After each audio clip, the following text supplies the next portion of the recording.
Hi everyone, welcome to Season 5 of OLT, our License to Travel. And for those of you who are here for the very first time, I'm Chris License, and this is OLT. Have you ever met a super dog? You know, one with a cape? A creature that has superhuman skills and abilities. An animal that uses its skills for the good of mankind? Well, we have. We know many, and we're going to introduce you to one today. Why, he can even fly, and we're going to bring you along on his very first flying attempt.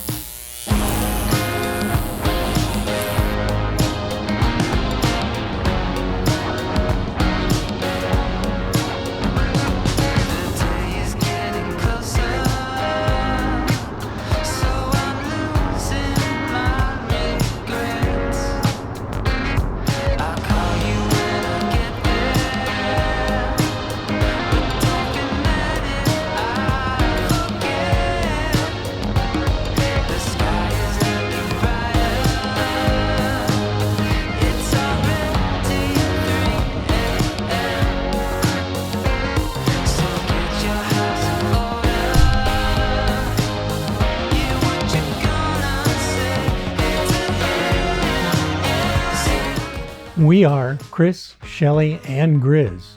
For 5 years now, we've been traveling this wonderful country, seeking adventure and beauty. That is the USA. And oh, we've had a great time. So what, you ask, have we enjoyed the most? But of course. It's been having you ride along on our amazing journeys. Our first video was filmed in Sedona, Arizona, about a short but fun hike to Devil's Bridge. But today we'd like to let you in on a little more of our personal side. Starting out on this, our journey was painful, what with the loss of family members and then later the loss of our travel companions, our miniature doxies, Willie and Ellie.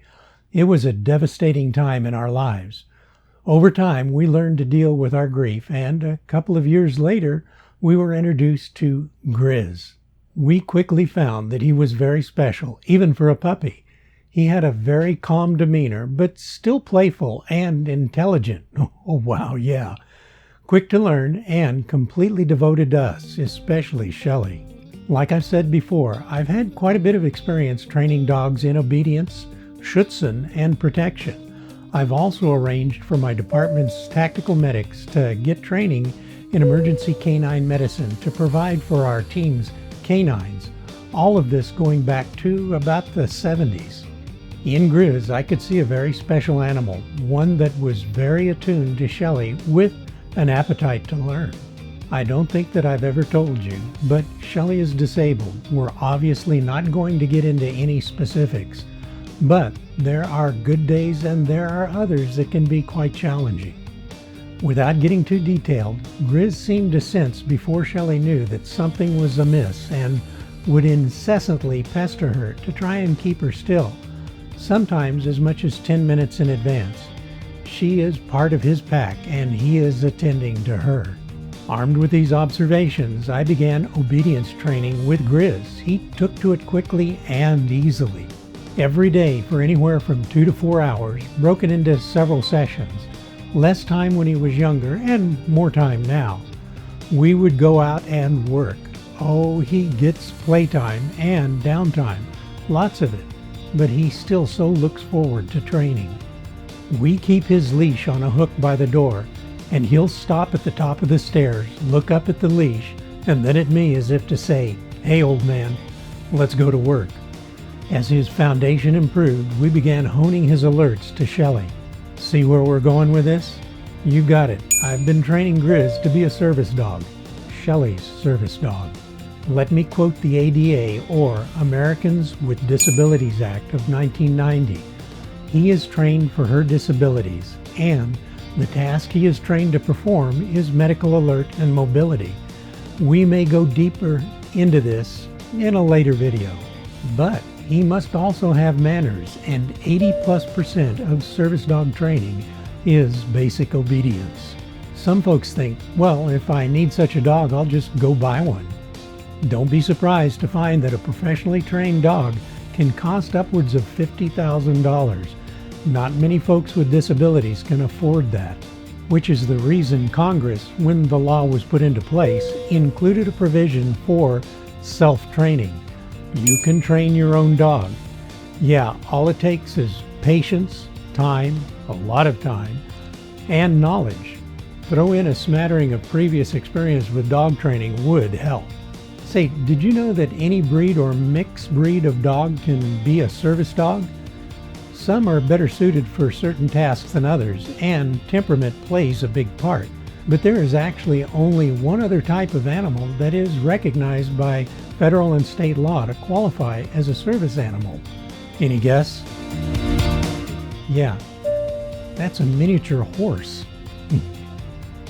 We'll leave a couple of links below to the Department of Justice's website regarding this law, and one that links to a site listing laws state by state encompassing service dogs. In a nutshell, service dogs and their handlers have the same access rights as you have.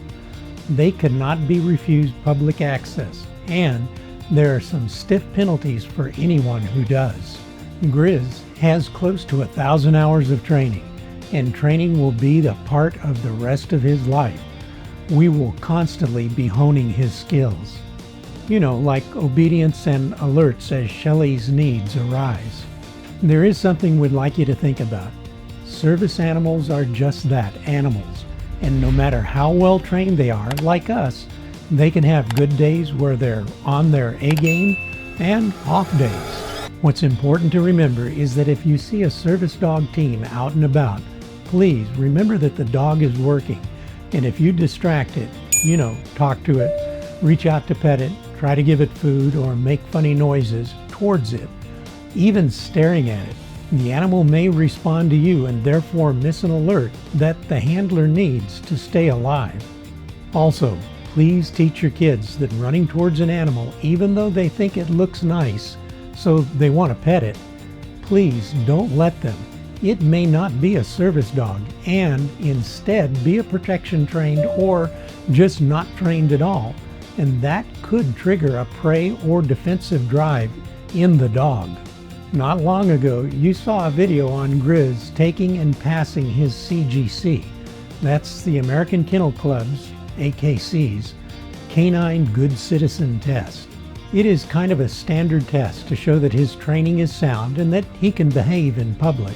Many service dog pro training groups have their own version of that they call a public access test, and they are specific to their schools. For those of us doing our own training, the CGC is our marker that we're doing something right. It's kind of our public access test, and it's nationally and internationally recognized. Yeah, Grizz passed with flying colors. Kind of an interesting way to kick off our new season, huh? Well, because we're still waiting for repairs to the RV, and because our oldest has offered to fly us up to Oregon for a visit, this will be Grizz's first flight. But he is a service dog, and we are always looking for distractions to hone his skills. This is Sky Harbor International. It is a very challenging environment for anyone, let alone a 5-pound service dog. You may ask, why a Morkie? Well, there are several reasons. Number one, Shelly is allergic to most dogs' dander, their fur. Grizz has hair, not fur, and is therefore hypoallergenic. Number two, his small size is perfect for travel. Number three, his intelligence is incredible, and attentiveness to Shelly is amazing. Number four, there is less waste to deal with. Number five, he doesn't eat a whole lot. Now, his size does limit some tasks that he can perform, but not anything that Shelly needs. Number six, he is very unobtrusive and easy to handle. We will be flying to Oregon to visit family, and of course, her service dog will be accompanying. Our air carrier is American Airlines, and they have issued him his own individual service dog number that he will keep with him for any travel with them. We started with check-in and have one bag to go below. picked up our boarding passes, and headed to security. Here we go.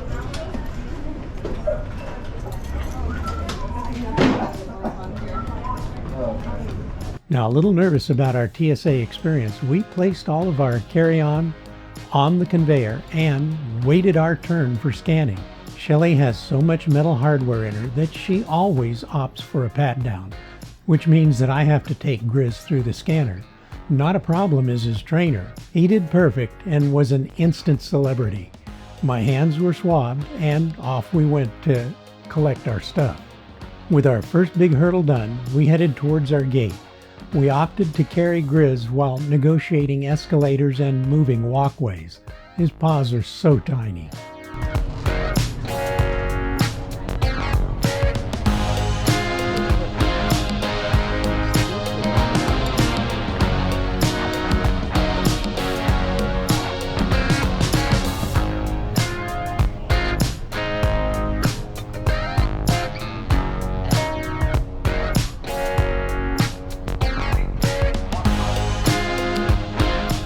Once at the gate, we checked in and was told that we could pre-board.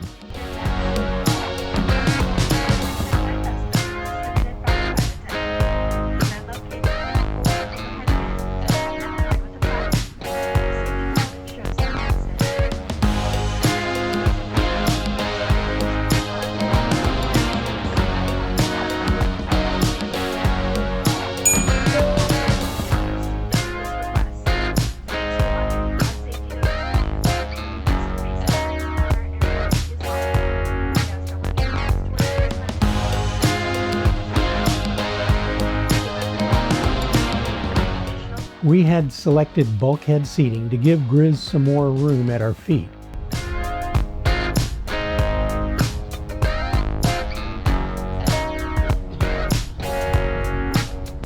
Now, if the service animal is under about 25 pounds, they may sit in your lap if the flight crew has no concerns.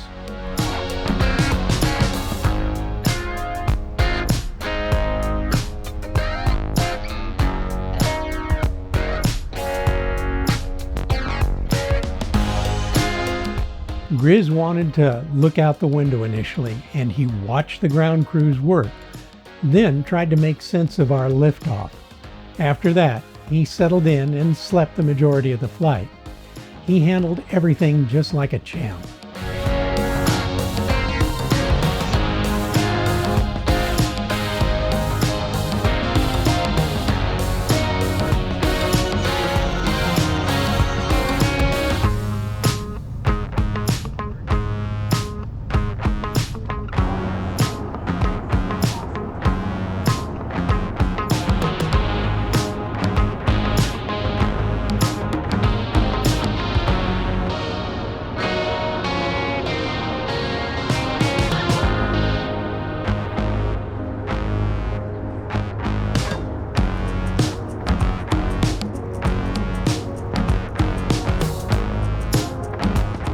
In Oregon, we had to disembark using a ramp, so we carried him to the tarmac.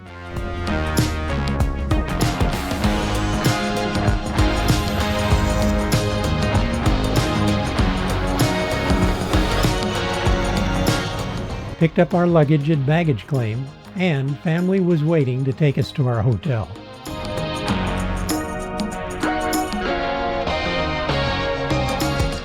There is no carpet in our RV, so the one in our room was a treat for him. Zoomies to no end. Hands with a P. GoPro. After 5 days of a great family visit, we were taken back to the airport, that's Redmond, and cut it pretty thin on time.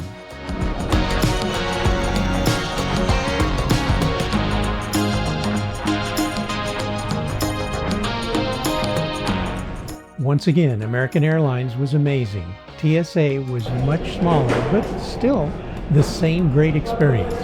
Our flight crew was amazing, and our pilot was very skilled. We were back in Phoenix in under 2 hours. Grizz had alerted Shelly once when we sat down on our return in our bulkhead seat, and that gave her time to prepare for a possible problem. Being proactive really helps to mitigate what could be a bad situation.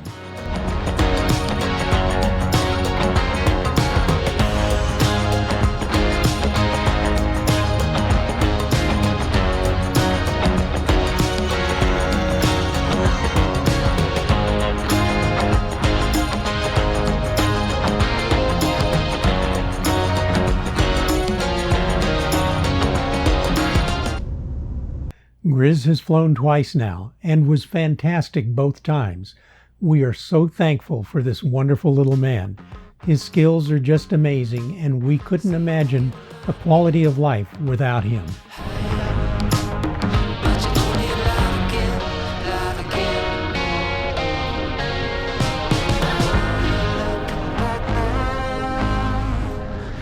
We'd like to give a special shout out to both flight crews and the TSA at both airports for a wonderful experience in this stressful world.